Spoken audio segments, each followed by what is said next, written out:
Olá, pessoal, boa tarde. Licença aos mais velhos. Natasha, desculpa. Vou pedir para você se apresentar, vou relembrar para você se apresentar antes. Tá Obrigado. bom. Na apresentação eu vou me apresentar. Peraí. Vou compartilhar então com vocês. Peraí.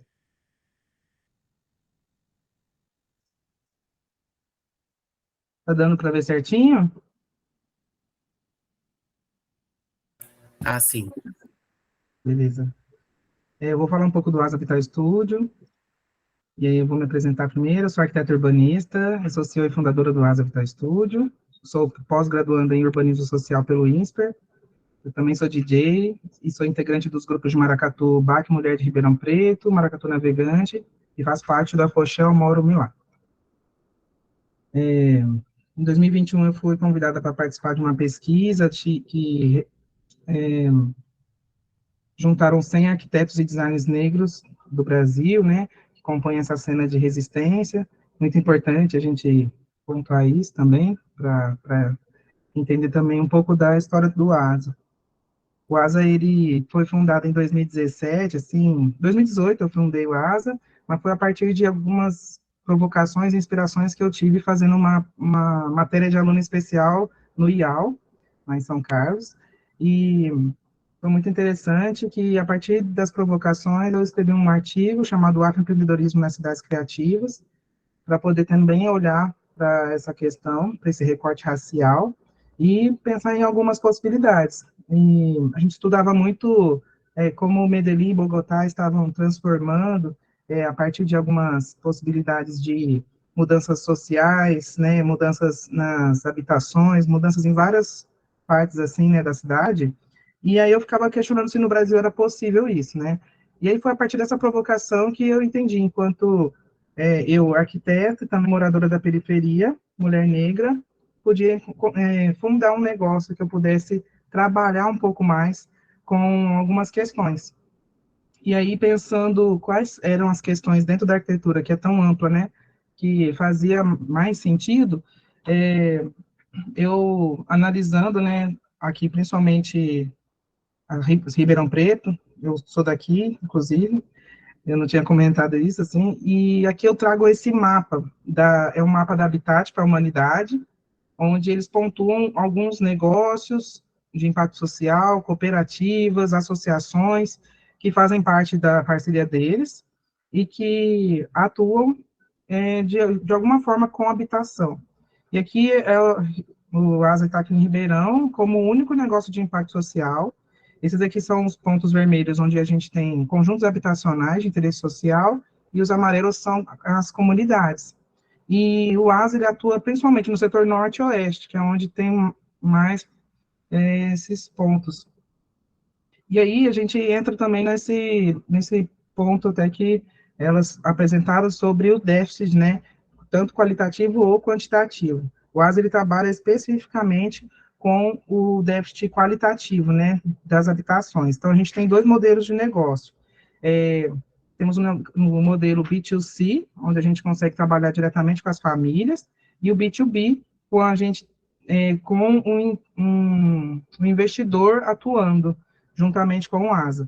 E aí aqui é um pouco da nossa história, né? Em 2018 foi a fundação, aí em 2019 começou uma pesquisa de campo, em 2020 com a pandemia começou a vir mais gente com essa demanda de como melhorar esses espaços, porque tinha muita gente dentro de uma casa muito pequena.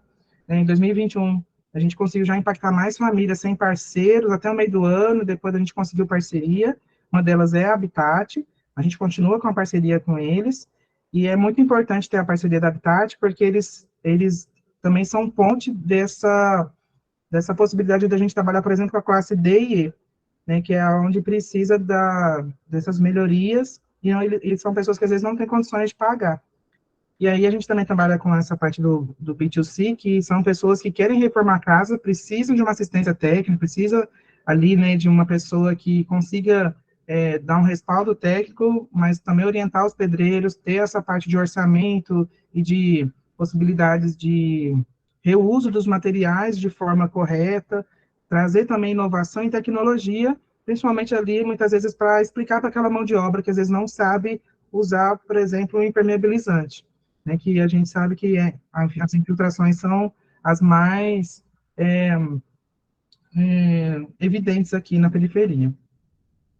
O Atismo em Asa é feito por mim e pela Elô, ela é design de exteriores, ela faz parte da orçamentação. E aí aqui no Asa a gente tem parceria muito com as equipes de mão de obra. A gente tem equipe de mão de obra feminina e tem masculina.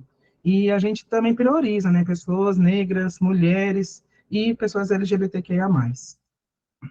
A gente tem um alinhamento com o mundo, né, então a gente prioriza essas ODS, né, que estão dentro dos nossos propósitos. E essas aqui são alguns antes e depois de algumas reformas que a gente fez. Essas foram em Matão, é um banheiro. Essa foi uma parceria com a Habitat. A gente tinha feito, acho que 5 obras lá. Eram casas que a gente estava realmente, assim, com... Eram casas que você olha e não eram comunidades. Era dentro ali de um conjunto habitacional regularizado, tudo certinho. E a gente, às vezes, não imagina como que tá. Então, por isso que é sempre muito importante a gente ter uma parceria com o CRAS, por exemplo, porque é o CRAS que vai pontuar se aquela família precisa ou não de alguma assistência e que está influenciando, por exemplo, na saúde da família. Essa era uma das casas que estava cedendo o chão lateral, assim, que era o quarto de uma criança. A gente entrava na casa e já sentia que a casa estava cedendo porque não tinha piso. Então, a água vai corroendo, então tem muitas questões, né? Isso que era uma outra casa também, em Matão. A família ela precisava de uma acessibilidade, tem até uns paus aqui presos na parede, porque era uma senhora. Então, assim, pensar nisso também, né? Pensar nessas possibilidades que são reformas, muitas vezes, que a gente vai mudar realmente se essa pessoa consegue ou não tomar um banho decentemente, né? Sozinha até. E aí são mais alguns modelos, assim. Essa é na mesma casa, né? E aqui também tem algumas atuações no território.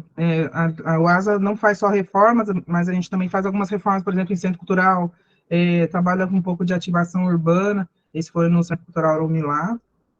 Isso aqui foi no Barracão, no bairro Simeone, na comunidade. Eles precisavam de algumas possibilidades de melhoria ali, enquanto um ponto de cultura.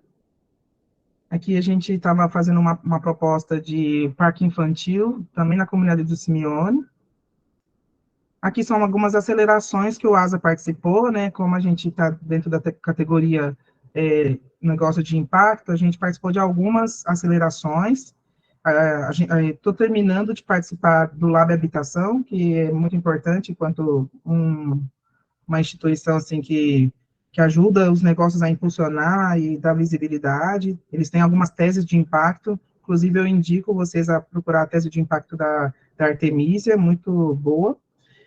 O Invest Favela, eu participei como finalista, mas não participei da aceleração. Ia ser muito interessante porque eles davam um impulso monetário, assim, para cada negócio, para poder investir cada vez mais em impacto. E pensando aqui, o ASA trouxe alguns pontos.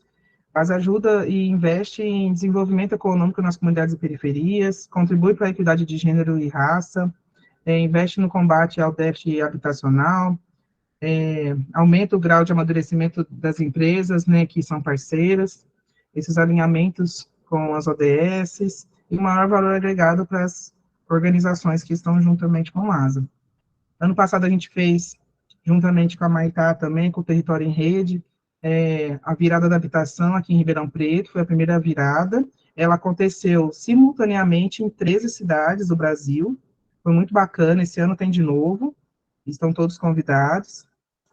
A gente vai começar de novo a articulação para poder pensar nessa virada. Foi um dia inteiro falando sobre habitação. A gente teve lideranças das comunidades num painel, teve instituições também de academia falando sobre o tema, e também trouxemos uma representante da Secretaria da Habitação da cidade, diretora, né? Então, foi muito bacana ter esse diálogo, assim, de ter 3 esferas.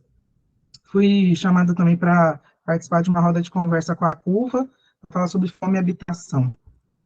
Esses são os meus contatos, e a gente pode conversar mais, tirar algumas dúvidas, caso tenha ficado alguma coisa também, tá bom? Muito obrigada.